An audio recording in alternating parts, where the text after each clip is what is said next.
iniciar os nossos estudos, então? Vamos lá. Você acha que 1 hora tá bom? Ah, tá tranquilo, tá ótimo. Então tá bom, vamos lá. Tá ótimo. Então esse livro aqui é um livro que foi usado lá durante muitos anos, lá na Associação Jauense de Estudos Espíritas. Ele está encapado, personalizado para a Associação Jauense. Está meio gasto, até o nome Livro dos Espíritos aqui não dá para, não aparece muito direito, está apagado de tanto uso. Imagino. Mas ele é histórico, esse livro. A primeira marcação dele é de 2005. Opa! 16 anos.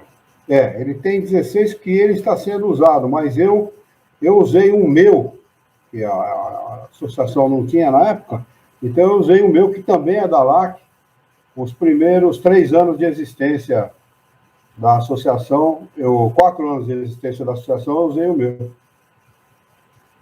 Perfeito.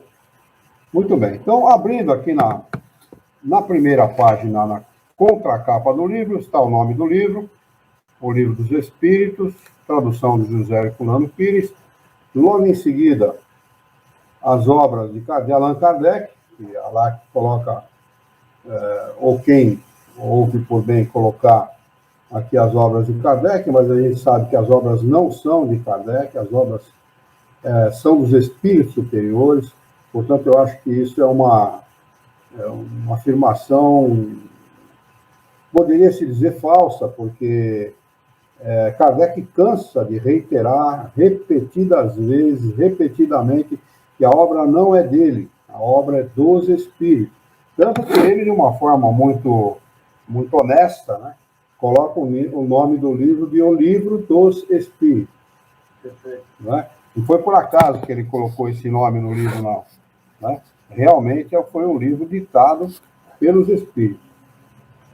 Então, passando a contracapa, nós temos aqui Allan Kardec, é uma filosofia espiritualista, faz parte do espiritualismo, ela está no campo, esta filosofia, a doutrina espírita, está no campo das filosofias que estudam o transcendente, aquilo que vai além daquilo que nós conhecemos aqui na matéria. Bom, primeiro nós temos que saber o que eu acho muito conveniente saber o que é doutrina. Depois, se você quiser anotar, rever o vídeo, anotar, eu acho muito conveniente saber, porque a gente acaba, com o tempo, esquecendo, né? E isso não é bom, esquecer uma coisa tão importante como essa, né? Saber uma coisa básica como essa. Então, uma doutrina é um conjunto de princípios que compõem um sistema, que pode ser um sistema filosófico, religioso ou político. No nosso caso, é um sistema filosófico. Então, a nossa doutrina espírita é um conjunto de princípios que compõem um sistema filosófico.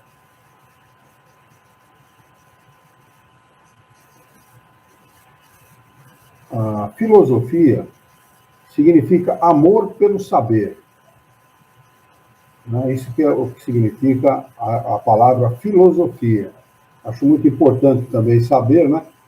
Porque muitas vezes a gente não tem ideia do significado de uma palavra ou por que ela foi colocada em determinado local, em determinadas circunstâncias. E codificar. Codificar é colocar em um só sistema o que estava separado. Kardec reuniu em um só código de leis naturais aquilo que estava esparso na humanidade, porque tudo que ele coloca, tudo que os espíritos colocam como informação aqui, existe desde sempre. Os espíritos não descobriram nada, eles não vieram trazer nenhuma novidade, apenas o que eles fizeram, ampliaram de forma clara, né, aquilo que estava esparso na humanidade, e muitas vezes era tido como uma coisa sobrenatural, uma coisa maravilhosa, como milagre ou coisas do gênero, né? É isso que eles fizeram. A primeira edição desse livro, ele foi editado no dia 18 de abril de 1857, o dia 18 de abril aqui no Brasil é considerado o Dia dos Espíritas, né? E esse livro, na sua primeira edição, ele tinha 508 questões. E na segunda edição, em 16 de março de 1860, Kardec ampliou essas questões, essas 501 questões, para 1.219 questões. Na realidade é 1.212, mas com as questões A e B acaba atingindo o número de 1.219 questões, que é a edição final que nós temos aqui nas mãos para estudo. Logo em seguida, ele diz o Livro dos Espíritos, contendo os princípios da doutrina espírita sobre a imortalidade da alma, a natureza dos espíritos e suas relações com os homens, as leis morais, a vida presente, a vida futura e o porvir da humanidade, segundo os ensinamentos dos espíritos superiores, através de diversos médiuns, recebidos e ordenados por Allan Kardec. Mas, logo de cara, ele já afirma que esses ensinamentos foram dados pelos espíritos superiores e que apenas ele ordenou, né? O que nós chamamos de codificação. Nós estamos 2021 63, 2021 64, 2022, vamos fazer 165 anos do lançamento desse livro. Em 2018, eu anotei aqui, nós estávamos com 161 anos. 2019 com 162, 2020 163, 2021 164, portanto, agora 18 de abril, nós faremos 165 anos de O Livro dos Espíritos. Deixa eu ver se tem alguém chamando aqui. Eu vi um barulhinho meio diferente aqui, mas não estou vendo ninguém, não.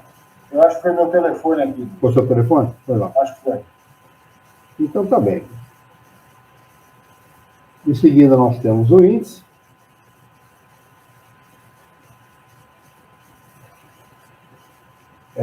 No índice, a introdução. Depois, nós temos o livro primeiro. Do livro primeiro, derivou a Gênese de Kardec. Do livro segundo, Mundos Espíritas ou dos Espíritos, derivou o livro dos Médiuns. Agora deu um barulho aí. Eu ouvi também. Não, foi o meu. Desculpa, foi o meu de novo. Tá. Do terceiro livro, As Leis Morais, derivou o Evangelho segundo o Espiritismo. E do livro quarto, Esperanças e Consolações, o livro O Céu e o Inferno. Tá? Então, toda a obra que a gente depois acha em livros separados, todas elas derivaram do Livro dos Espíritos. Interessante, eu não sabia disso. Do livro primeiro, As Causas Primárias, derivou a Gênese. Do livro segundo, Mundo Espírita ou dos Espíritos, derivou o livro dos Médiuns. Depois, do livro terceiro, As Leis Morais, o Evangelho segundo o Espiritismo. E do livro quarto, Esperanças e Consolações, derivou o livro O Céu e o Inferno. Então, perfeito. Até aí tudo bem? Alguma dúvida? Não, se houver alguma dúvida, pode interromper, tá? Tranquilo. Que a gente discute o assunto. Não, tranquilo. Então, aqui na introdução, essa introdução é escrita por José Herculano Pires. Era um pouco extensa, mas eu acredito que vale a pena. A gente sempre que estudou lá na casa, estudou essa introdução na sua íntegra, porque depois vem a introdução escrita por Kardec, né? Mas essa introdução escrita pelo professor José Herculano Pires, ela é muito interessante e muito profunda. Ele faz uma análise profunda desse livro. Então, ele diz o seguinte: com este livro, a 18 de abril de 1857, raiou para o mundo a era espírita. Nele se cumpriu a promessa evangélica do Consolador, do Paráclito, ou Espírito da Verdade. Dizer isso equivale a afirmar que o Livro dos Espíritos é o código de uma nova fase da evolução humana. E é exatamente essa a sua posição na história do pensamento.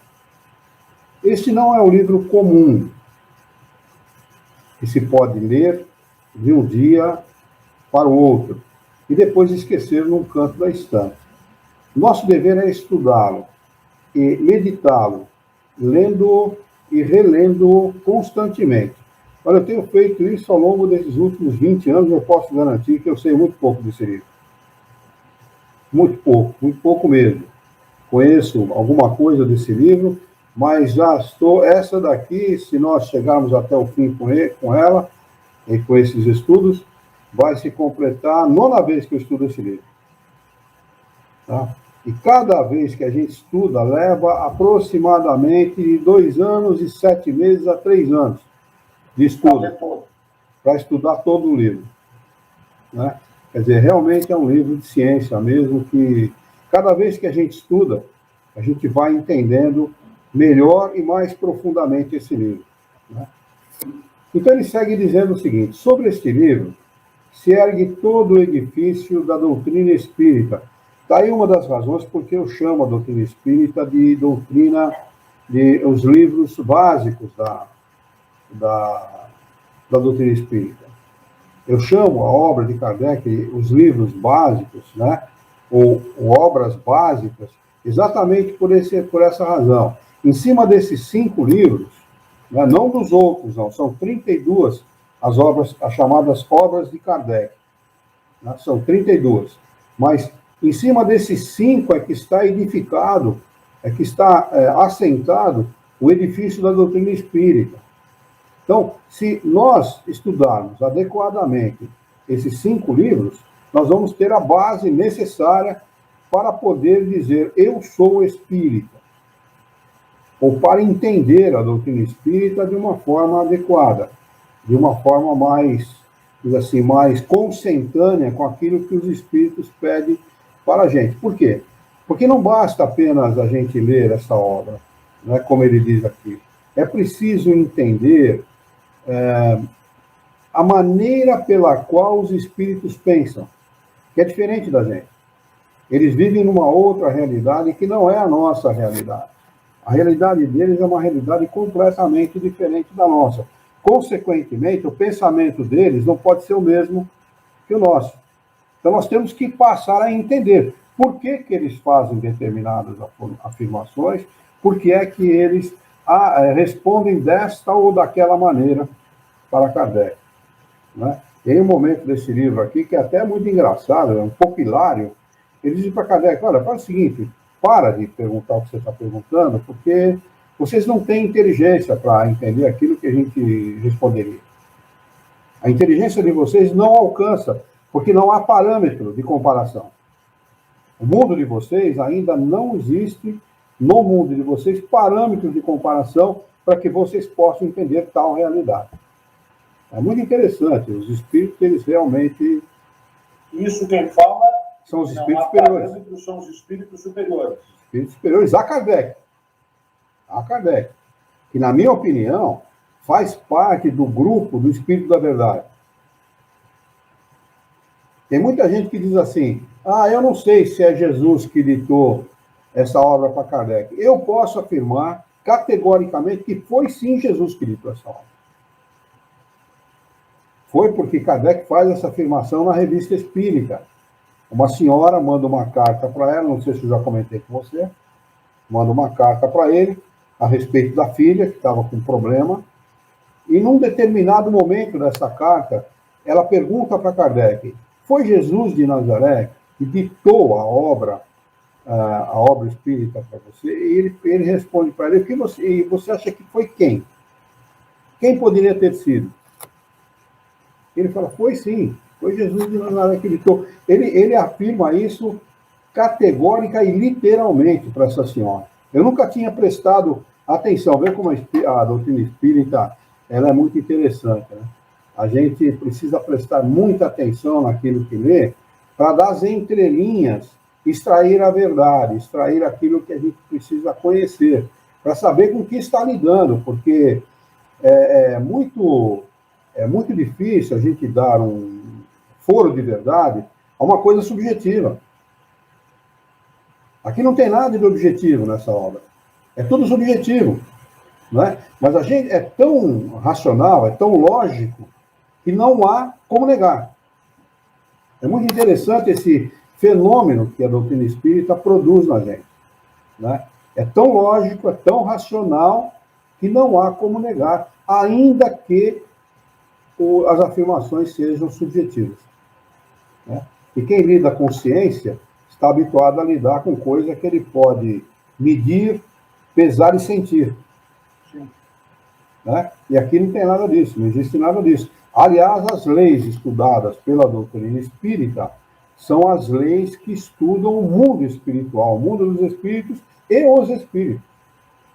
Por isso que ela não, ela muitas vezes se conflita com a ciência clássica, exatamente por essa razão. Ela não estuda nada de material.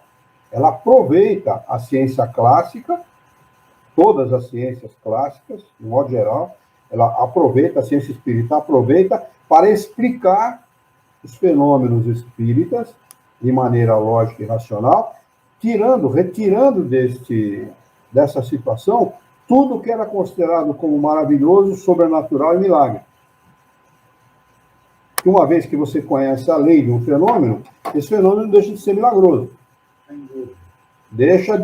Desaparece o maravilhoso, desaparece o sobrenatural, para ficar a realidade, a verdade, pura e simplesmente. Né? Isso é muito, no meu caso, muito confortante, porque eu estou com 70 anos, vou fazer agora, daqui 3 meses, e eu estou na doutrina espírita desde os 21.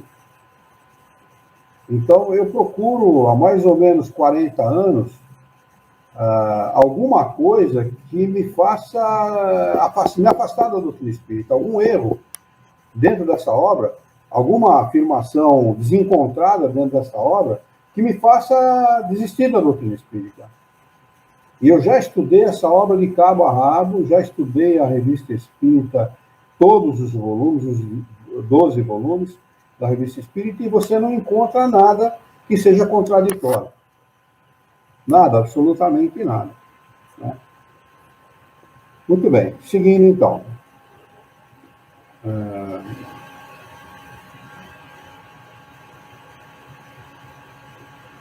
Ela é a pedra fundamental do Espiritismo, o seu marco inicial. O Espiritismo surgiu com ele, e com ele se propagou, com ele se impôs e consolidou no mundo. Antes desse livro, não havia Espiritismo. Desculpa, deixa eu só te fazer uma pergunta. Pois não. Só para poder acompanhar aqui, você está na introdução ao estudo da doutrina espírita, certo? Primeira página do livro, introdução ao estudo, introdução ao livro dos Espíritos. Ok. Que é a introdução escrita por Herculano. Como eu estou com essa versão da internet... Acho que não tem, né? Aqui está a introdução ao estudo da doutrina espírita, aí tem 16 capítulos. Tem o espiritismo, o espiritualismo... Então você tem aí, você não tem a introdução do Herculano, você tem a introdução escrita por Kardec. Primeiro começa com o espiritismo e espiritualismo, depois alma, princípio vital e fluido vital. Isso. Mas aqui está a explicação sobre o livro por José Herculano Pires. Tradução de José Herculano Pires. E aonde? E começa como? De que maneira começa? Na verdade, até vou mostrar para você aqui, ó, porque eu não sei se dá para ver. Não.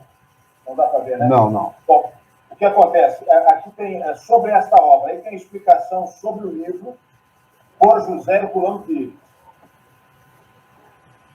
E aí depois entra a introdução da doutrina. Então eles abreviaram. Abreviaram aqui. Então. Eles abreviaram, quer ver? Não, tudo bem, mas tranquilo. É que, na verdade, como tem aqui espiritismo e espiritualismo como primeiro ponto, depois a alma, princípio vital e fluido vital, e assim vai indo, né? Isso aí já é a introdução escrita por Kardec. Ok. Então, esse você está falando que é anterior a isso. Nós estamos falando anterior a isso, que é a introdução escrita por José Herculano Pires. Ok. Você quer esperar receber o livro para a gente estudar essa introdução? Não, eu acho que a gente podia, pelo menos, porque aqui sobre essa obra, só para... Aqui tem uma informação que é do José Herculano Pires. Ele começa com: esse livro surgiu no mundo do espiritismo. Sua primeira edição foi lançada em 18 de abril de 57. É isso mesmo, é isso mesmo. Ah, é isso? É isso mesmo. Ah, então tá. Então, aí fala... Nós estamos lá, nós estamos no segundo parágrafo. Sobre este livro se ergue todo um edifício. Aí tem ali a primeira novidade, era apresentada como antiga em virtude de representar a eterna realidade espiritual. Esse é o segundo parágrafo. Não. Como é que você falou? Esse livro é, portanto, o resultado de um trabalho coletivo? Não, eu tô aqui, olha. Sobre este livro se ergue todo um edifício, o da doutrina espírita. Ele é a pedra fundamental do espiritismo, o seu marco inicial.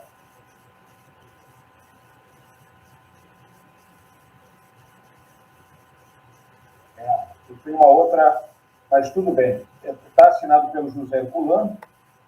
Ele é bastante extenso, viu? Esse aqui, acho que eles fizeram realmente um resumo, então, porque nesse aqui só está constando uns 6, 7 parágrafos. Não, olha, eu vou folhear para você aqui, olha. 1, 2, 3, 4, 5, 6 páginas e um quarto de uma página, de uma folha. Leva aproximadamente umas 3 semanas, uns 3 encontros, mais ou menos, para a gente estudar tudo. Você quer pegar o livro na mão para a gente estudar? Que eu acho conveniente, viu? Tu acha melhor? Eu acho sim. A gente pode passar agora, nesse momento, diretamente a introdução ao estudo da doutrina espírita para não perder esse tempo nosso aqui. Tá. Ou então, você acha que a semana que vem você já está com o livro? Eu acredito que sim, porque eu vou dar... eu vou ver de que outra forma eu consigo comprar da LAC lá, né? Tá. Porque eu falei com a menina lá e perguntei a ela sobre onde encontrar em Florianópolis. Ela disse: olha, não sei lhe avisar. Essa informação eu não tenho como lhe dar. Tanto é que ela me dirigiu ao site para fazer a compra. Entendi. E aí ficou na impossibilidade. Você pode... Eles não têm Pix lá? Eu acho que eu vou fazer isso. Eu vou dar um jeito de tentar fazer um depósito. Pix. Quanto está um livro deles lá, o livro dos espíritos deles? Quanto era? 20, acho que era R$22. Acho que era isso. E mais o porte, né? Que tem que pagar. E mais o frete, no caso, né? Eu acredito que vai dar aí na faixa de 50, 70. Eu acho que não chega. Não, acho que não chega a isso, não. Talvez não chegue. O que eu posso fazer é o seguinte: realmente eu não me dei conta do Pix, essas modernidades, né? Acabei não me dando conta. Eu ia fazer um Pix para realmente vou fazer. Eu vou entrar em contato com eles amanhã e vou pedir um Pix. Né? Porque daí eu faço o Pix, eles recebem lá e já me fazem a remessa, provavelmente amanhã, quinta-feira, deve estar chegando aí na segunda ou na terça. É isso mesmo. Peço para colocar aí do SEDEX. Vamos fazer o seguinte, então, vamos aproveitar o nosso tempo, vamos lá na introdução escrita por Kardec. Depois a gente retorna. Tá bom, pode ser. Perdido não é. Não tem problema para ti? Não, para mim não. Tá. Pelo contrário, para mim estudar a doutrina espírita é uma alegria. Tá. Então vamos fazer isso. Vamos lá. Então, vai direto lá na introdução ao estudo da doutrina espírita. Começa o primeiro capítulo ali é Espiritismo e Espiritualismo. Isso. É o item 1. Na realidade, não é um capítulo, é um item, né? Na verdade, é o item 1. É item 1. Espiritismo e Espiritualismo. Para as coisas novas, necessitamos de palavras novas. Olha o cuidado de Kardec, preste atenção no cuidado de Kardec para colocar as coisas, né? Para deixar bem claras as ideias, para que as pessoas não se percam em ambiguidades, né? Pois assim o exige a clareza de linguagem. Como ele era um pedagogo, um professor, ele sabia fazer isso com maestria, né? Ele sabia que era importante fazer essa distinção, né, entre os termos, entre as palavras, para que as coisas não ficassem, não houvesse dúvida, né? Ok. Para evitarmos a confusão inerente aos múltiplos sentidos dos próprios vocábulos, a palavra dos próprios vocábulos. A palavra espiritual, espiritualista, espiritualismo, tem uma significação bem definida. Dar-lhes outra, para aplicá-las à doutrina dos espíritos, seria multiplicar as causas já tão inúmeras de anfibologia. Anfibologia significa duplo sentido de uma frase. Isso significa essa palavra anfibologia.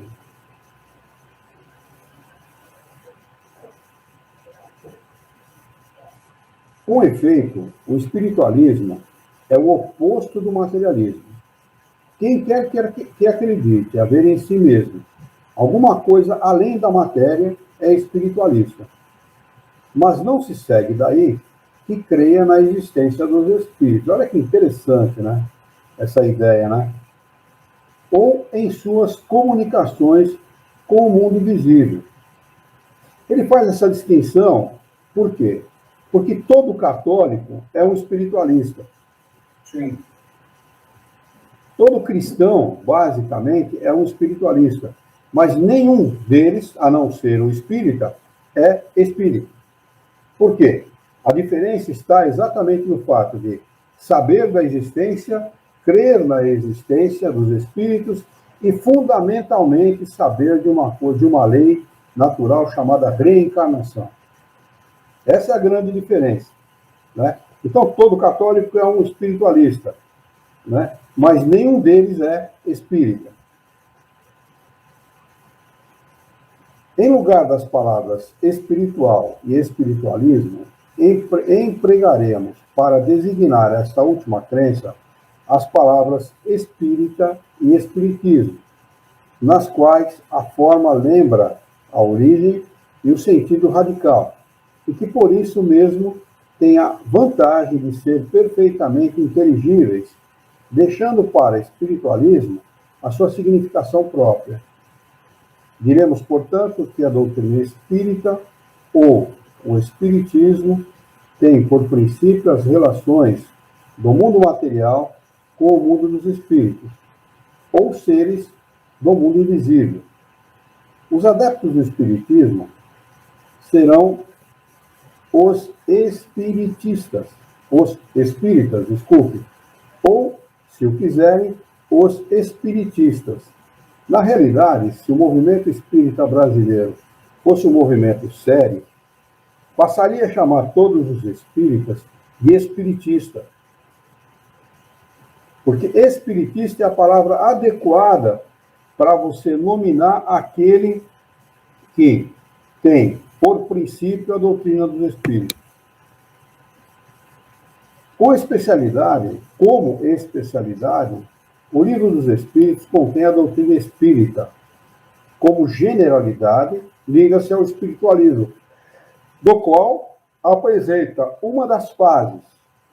Essa é a razão porque traz sob o título as palavras filosofia espiritualista. Item 2. Alma, princípio vital e fluido vital.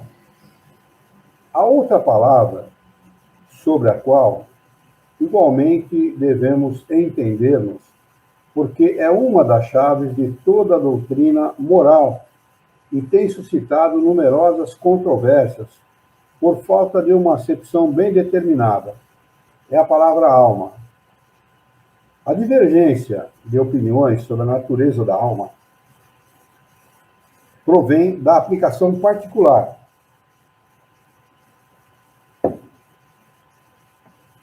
que cada qual faz desse vocábulo.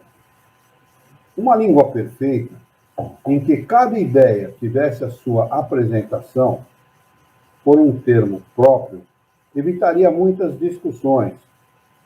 Com uma palavra para cada coisa, todos se entenderiam. Segundo uns, a alma é o princípio da vida orgânica material. não tem existência própria e se extingue com a vida. É o puro materialismo. Nesse sentido, e por comparação, dizem de um instrumento quebrado, que não produz mais som, que ele não tem alma. De acordo com essa opinião, a alma seria um efeito e não uma causa. Outros pensam que a alma é o princípio da inteligência, agente universal, de que cada um absorve uma porção. Segundo estes, não haveria em todo o universo senão uma única alma, distribuindo fagulhas para os diversos seres inteligentes. Durante a vida, após a morte, cada fagulha volta à fonte comum, confundindo-se no todo, como os córregos e os rios retornam ao mar de onde saíram. Essa opinião difere da precedente em que, segundo esta hipótese, existe em nós algo mais do que a matéria, restando qualquer coisa após a morte. Mas é quase como se nada restasse, pois não subsistindo a individualidade, não teríamos mais consciência de nós mesmos. De acordo com esta opinião, a alma universal seria Deus, e cada ser uma porção da divindade. Esta é uma variedade do panteísmo.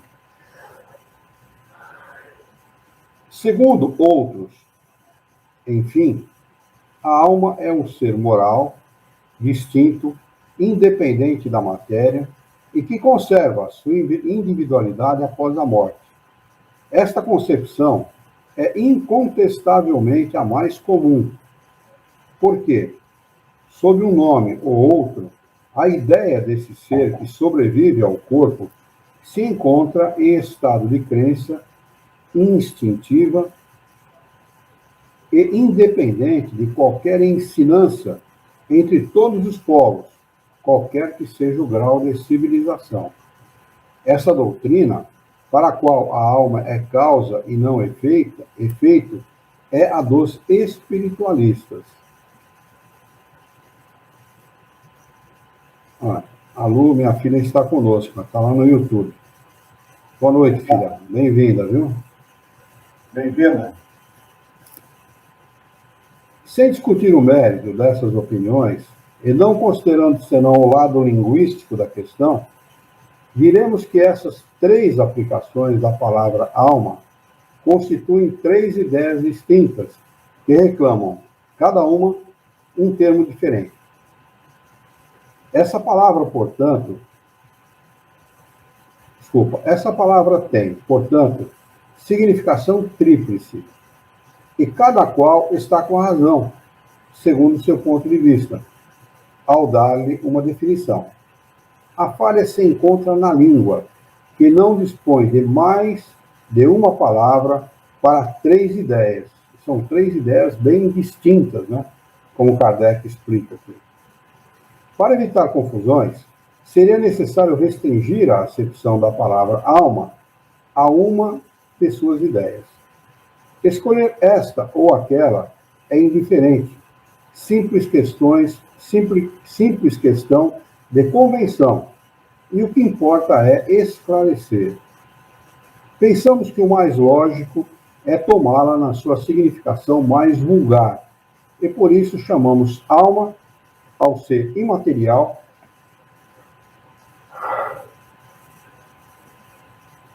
e individual, que existe em nós e sobrevive ao corpo.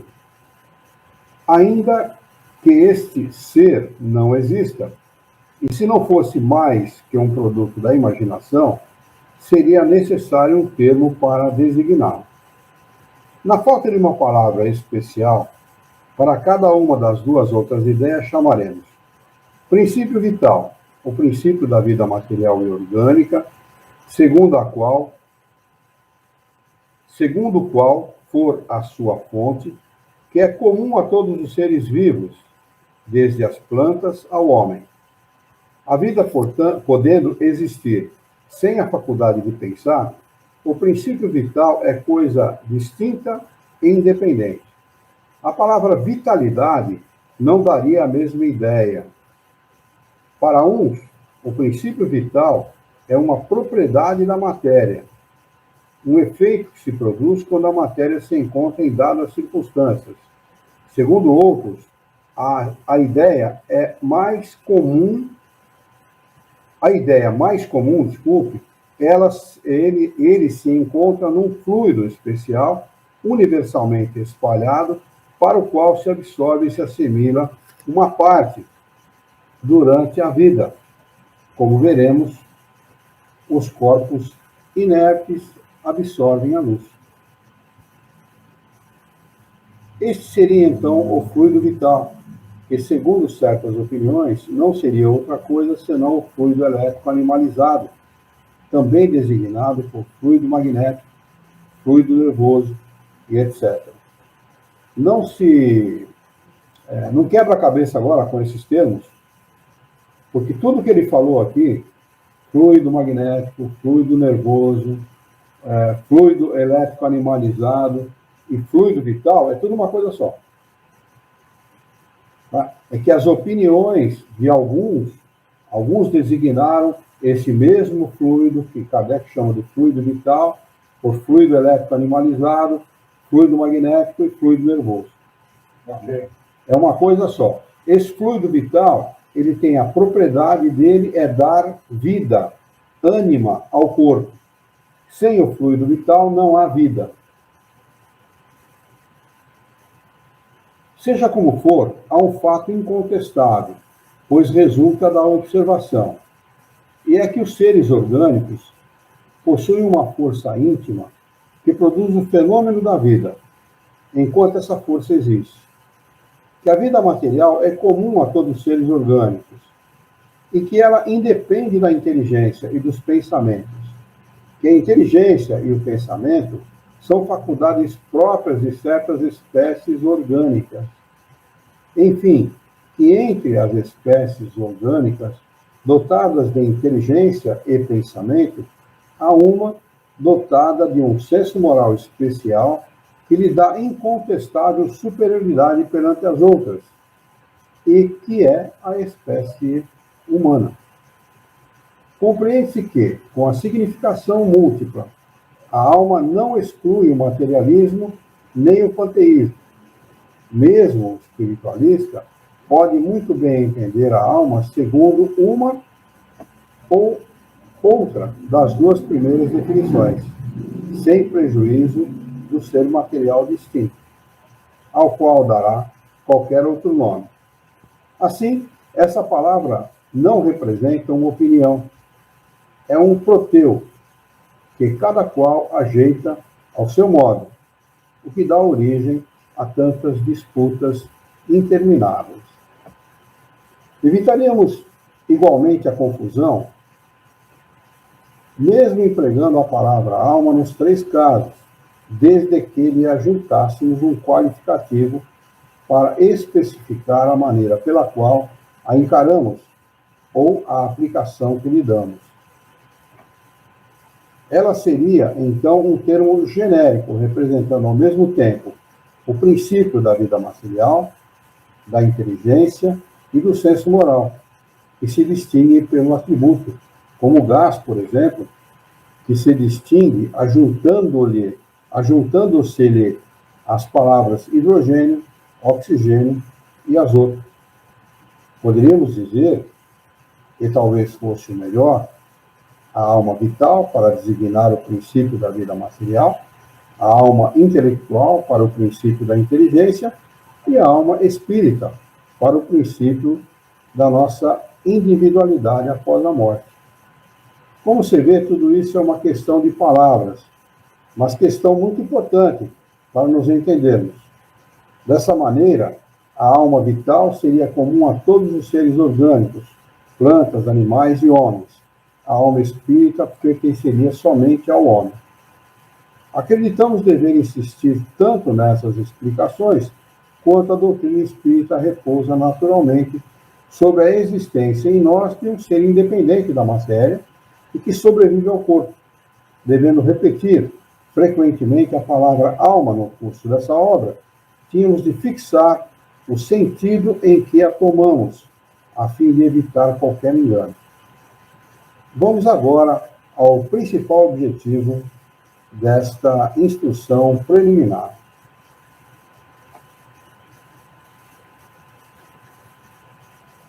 A doutrina dos Espíritos, item 3, a doutrina dos Espíritos e seus contraditores. A doutrina espírita, ficou alguma dúvida no último item? Não, tranquilo. Então vamos embora. A doutrina espírita, como toda novidade, tem seus adeptos e seus contraditores. Tentaremos responder a algumas das objeções destes últimos, examinando o valor das razões em que se apoiam, sem termos, entretanto, a pretensão de convencer a todos, pois há pessoas que acreditam que a luz foi feita somente para elas. Dirigimos-nos a pessoas de boa fé, sem ideias preconcebidas. Aliás, essa é a melhor maneira de se estudar a doutrina espírita, sem ideias preconcebidas. Se tiver alguma ideia preconcebida, algum preconceito, não vai conseguir entender nada daquilo que está sendo ensinado aqui. Ou posições firmadas, mas sinceramente desejosas de se instruírem, e lhes demonstraremos que a maior parte das objeções que fazem à doutrina provém de uma observação incompleta dos fatos e de um julgamento formado com muita ligeireza e precipitação.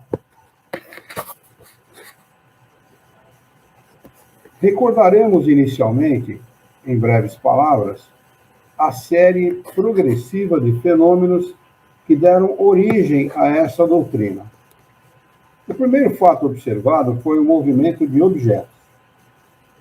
Designaram-no vulgarmente com o nome de mesas girantes, ou dança das mesas. Esse fenômeno que parece ter sido observado, primeiramente na América, realmente foi na América mesmo que aconteceu, as irmãs Fox, né? Ou melhor, que se teria repetido nesse país, porque a história prova que ele remonta à mais alta antiguidade. Quer dizer, na realidade não começou aí, começa desde os primórdios da humanidade. Em termos modernos, vamos dizer assim, né? Trazendo mais próximo da nossa era, a coisa surgiu lá com as irmãs Fox, lá nos Estados Unidos, e acabou ganhando o mundo.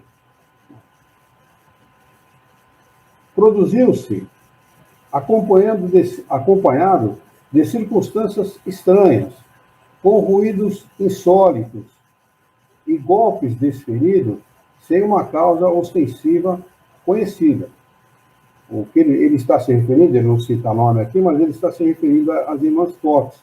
Elas foram morar numa casa, a sua família, né, era ela, pai, mãe e 3 filhas, se não me falha a memória, e começaram a ouvir barulhos insólitos realmente, barulhos vindo da parede, do chão, do teto, sem o menor sentido, sem a menor lógica, né, sem a menor razão de ser. E uma das meninas, se não me engano, a mais nova dela, começou a fazer perguntas. Como eram barulhos repetidos, eles estabeleceram uma batida para sim e 2 para não. Começaram a fazer perguntas e obter respostas. E no final, depois de bastante tempo, chegaram à conclusão de que aquela manifestação através de ruídos era a manifestação de um espírito, de um caixeiro viajante, que havia se hospedado naquela casa há muito tempo atrás, que era a casa de um casal de idosos, me parece uma coisa assim. Esse casal de idosos, para roubar os pertences desse viajante, matou e emparedou esse viajante. E ele, como uma das meninas era médium de efeitos físicos, aproveitou da mediunidade da menina para se manifestar e falou: eu estou emparedado no porão da casa. Foram lá e abriram a parede e realmente tinha lá um cadáver emparedado lá na casa, né? Kardec, para não se estender muito, não relata que o fato. Mas acabou se estendendo para a Europa, esses fenômenos de tipologia através de batidas, né? Acabou se estendendo para a Europa. Isso propagou-se rapidamente pela Europa e por outras partes do mundo. A princípio, provocou muita incredulidade, mas a multiplicidade das experiências, em breve, não mais permitiu que se duvidasse da sua realidade. Esses fenômenos começaram na Europa, na França, por exemplo, de Kardec, em Paris, muito antes de Kardec se aproximar da doutrina espírita. Ele achava que isso era brincadeira de salão. Como naquela época não havia televisão, não havia essas diversões que nós conhecemos hoje, as diversões conhecidas da época eram salões. E os salões haviam os mais diversos, desde salões para pessoas de pouco poder aquisitivo, até salões para mais alta classe social, né? E as pessoas se reuniam nesses salões para brincar com as mesas girantes, né? Houve, na realidade, depois estudando os fenômenos da época, a gente percebe que houve uma invasão dos espíritos na Terra, realmente para provocar, para fazer propositalmente, fazer com que esses fenômenos surgissem, né, para chamar a atenção das pessoas. E chamar, naturalmente, depois de um tempo, a atenção de Kardec. Porque os amigos dele se aproximam dele e falam, olha, está acontecendo um fenômeno muito estranho, né? Às vezes, além de se erguerem, respondem perguntas. E falou, enquanto vocês me provarem que mesa tem cérebro, eu não acredito nesse troço, né? E depois, por convite de amigos dele, que eram pessoas bastante sérias também e tal, ele acabou se aproximando e estudando o fenômeno com a seriedade necessária, aonde nós chegamos aqui a ganhar de presente, né, estas 5 obras de Kardec, que nos esclarecem muito a respeito disso, a respeito da nossa essência, né, da nossa verdadeira vida, da imortalidade da alma. Então ele segue dizendo o seguinte: se esses fenômenos tivessem restringido ao movimento de objetos materiais, poderia ser explicado por uma causa puramente física. Estamos longe de conhecer todos os agentes ocultos da natureza, e mesmo todas as propriedades dos que já conhecemos.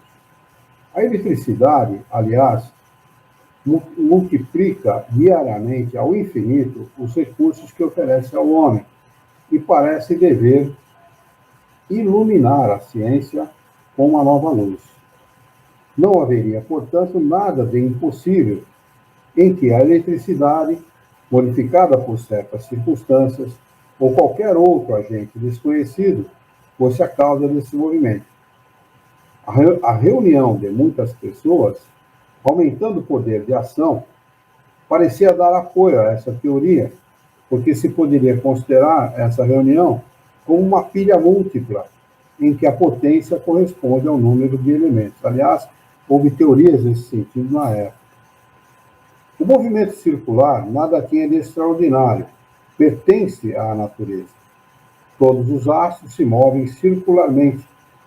Poderíamos, pois, estar em face de um pequeno reflexo do movimento geral do universo, ou, melhor dito, uma causa até então desconhecida poderia produzir acidentalmente nos pequenos objetos e em dadas circunstâncias uma corrente análoga a que impulsiona os mundos. Mas o movimento não era sempre circular.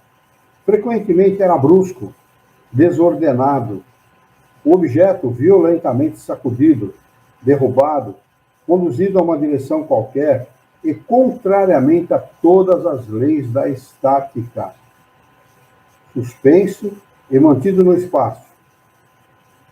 Não obstante, nada havia ainda nesses fatos que não pudesse ser explicado pelo poder de um agente físico invisível. Não vemos a eletricidade derrubar edifícios, arrancar árvores, lançar à distância os corpos mais pesados, atraí-los ou repeli-los? Supondo-se que os ruídos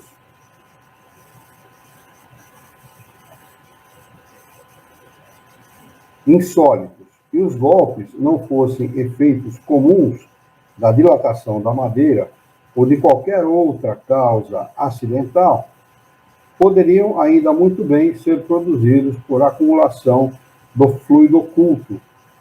A eletricidade não produz os ruídos mais violentos?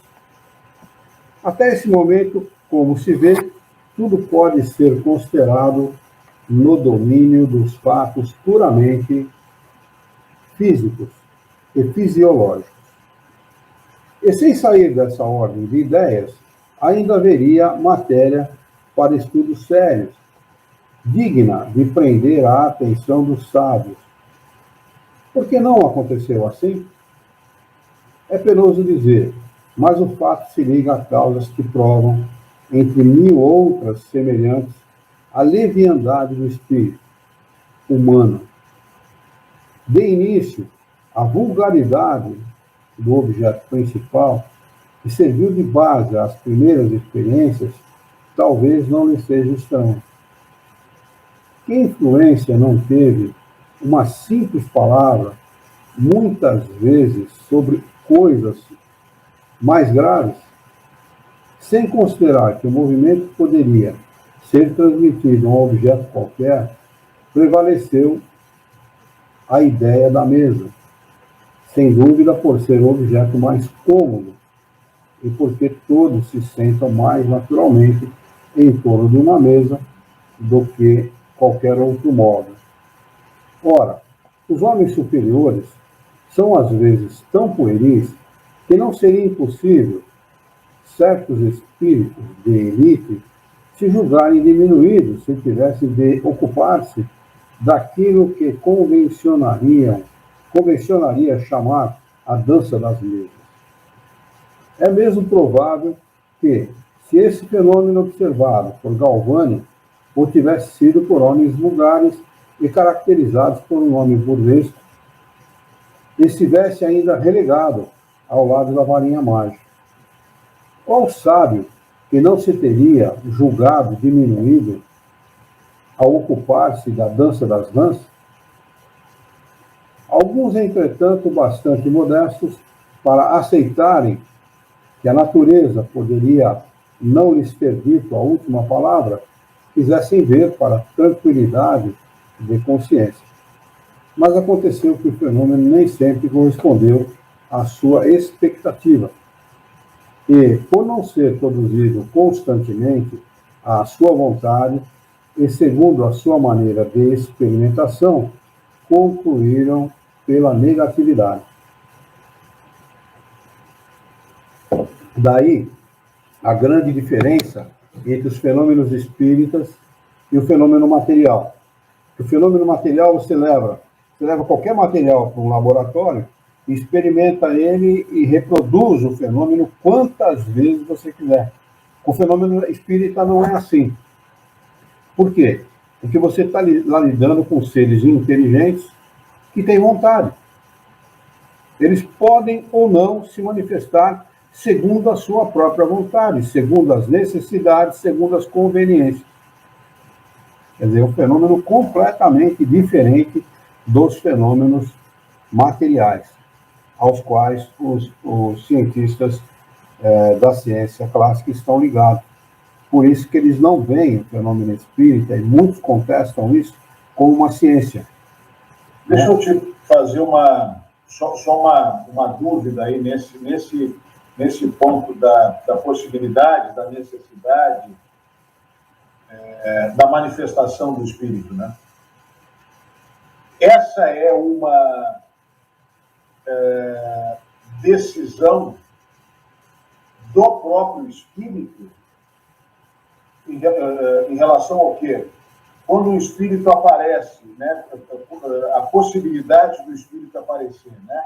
Esta possibilidade, esta necessidade E esse merecimento, isso é uma decisão do próprio espírito ou dos espíritos superiores?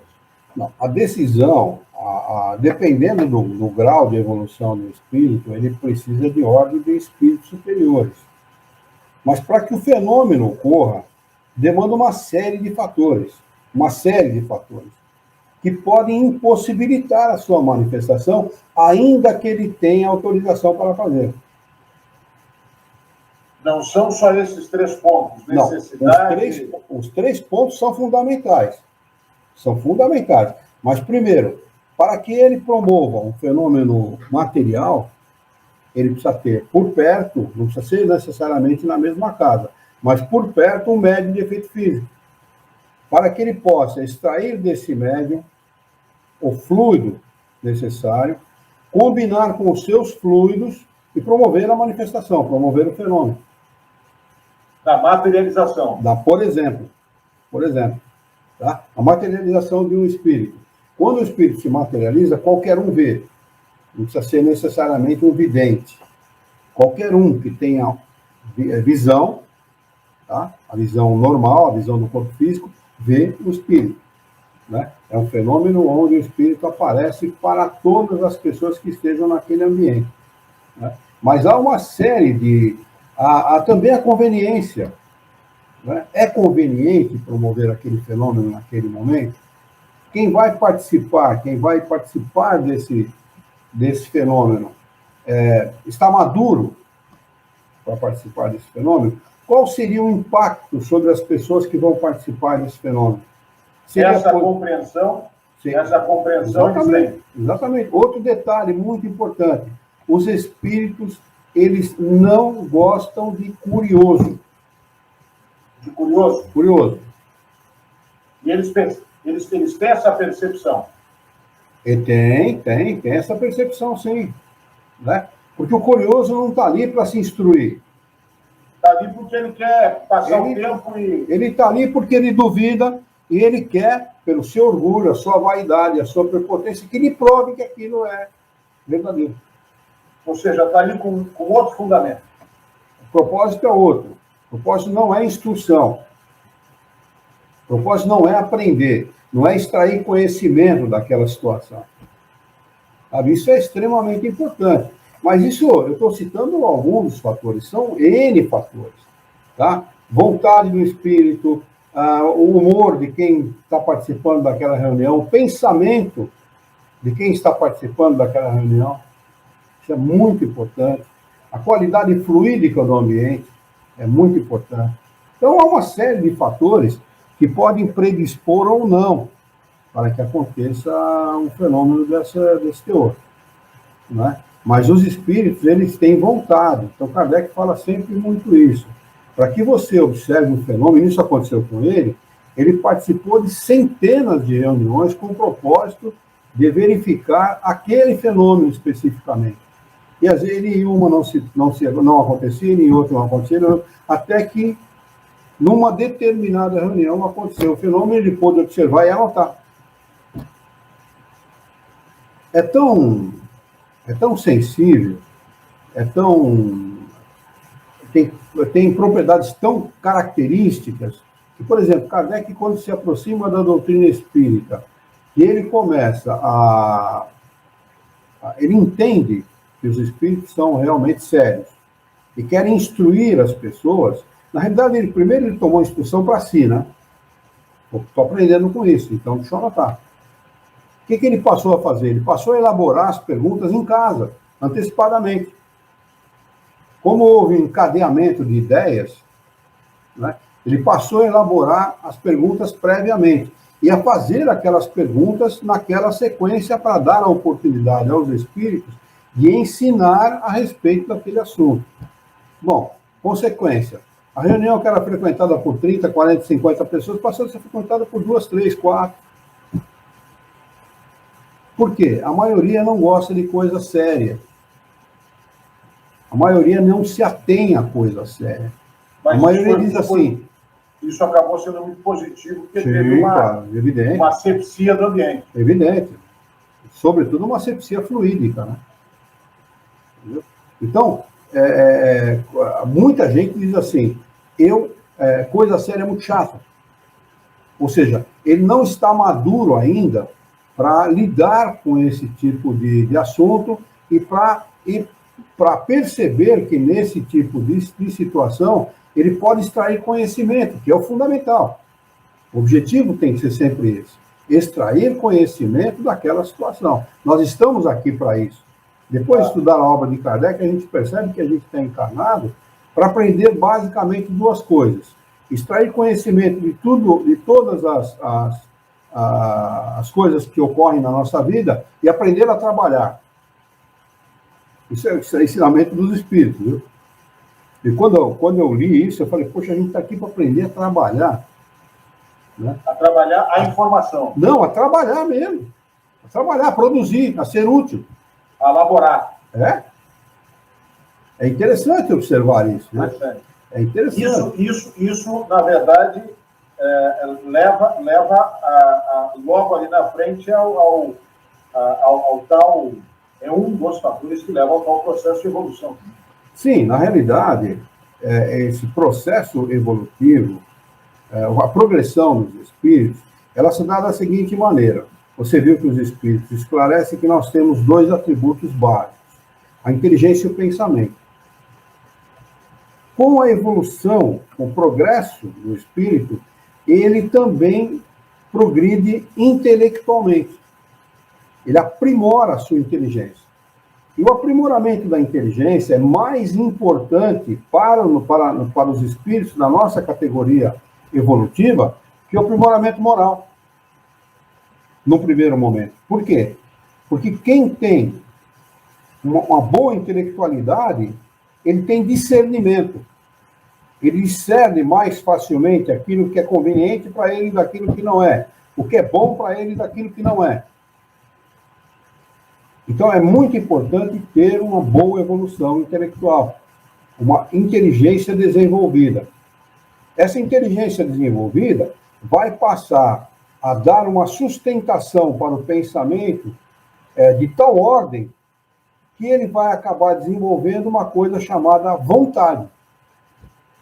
E a vontade é o fator determinante para qualquer espírito. Ele se determina e faz. Mas isso tudo é um processo. Desenvolve-se intelectualmente, aprimora-se o pensamento, isso vai acabar desencadeando numa força de vontade muito grande que nada vai impedir que ele possa seguir na sua evolução de tal forma que nada o impeça. Deixa eu anotar aqui para a gente retomar. Bom, acho que...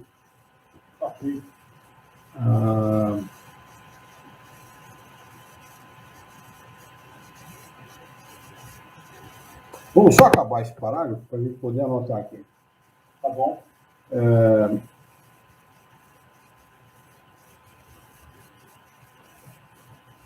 Tá. Malgrado, porém, a sua sentença...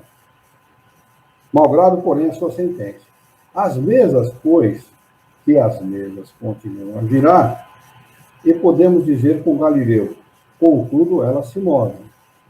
Diremos ainda que os fatos se multiplicam de tal modo que tem hoje direito de cidadania, e que se trata apenas de encontrar para eles uma explicação racional. Vamos anotar aqui racional, Ok. a data de hoje, Ok.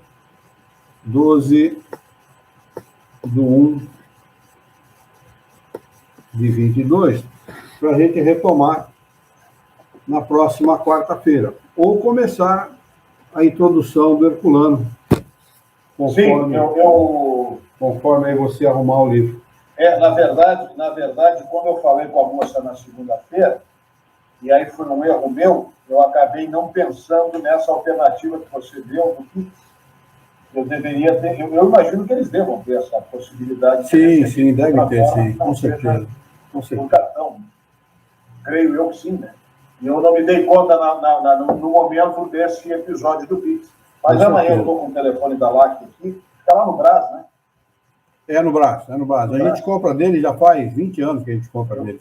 Eu vou amanhã entrar em contato com a menina que me atendeu, foi muito gentil, eu vou dizer, escuta, como é que eu te deposito? Me passa uma conta aí. E aí, ponto final. Aí já foi a sua... Fala em Pix com ela, porque assim você não precisa nem sair de casa. Pois é, né? Você faz de casa mesmo. Exatamente. Não, não foi... Não me dei conta do avanço tecnológico na hora. Nós costumamos encerrar os nossos estudos com uma prece. Está ótimo. Vamos fazer isso? Vamos lá. Muito bem. Vamos, então, elevar o nosso pensamento, mentalizar a figura excelsa e amiga de Jesus, nosso mestre, nosso modelo e guia da humanidade, e, juntos com Jesus, nos dirigir ao Criador, ao Senhor da vida, fonte inesgotável de paz, de amor, de bondade, de misericórdia e justiça, para agradecê-lo muito pela oportunidade de estarmos reunidos em seu nome para estudarmos o Livro dos Espíritos. Que, no vosso amor, que possamos ter bom ânimo, coragem, determinação, ideias renovadas, alegria de viver e muito entusiasmo, para que nós possamos trabalhar, sermos úteis à sociedade e, desta forma, dignificar a vida. Que a luz do teu amor nos envolva a todos, expressa-nos na tua paz e a nossa gratidão a todos os bons espíritos, aos espíritos instrutores que participaram dos estudos dessa noite. Em teu nome, Senhor, em nome de Jesus, em nome dos bons espíritos, nós declaramos encerrados os estudos dessa noite, e que assim seja.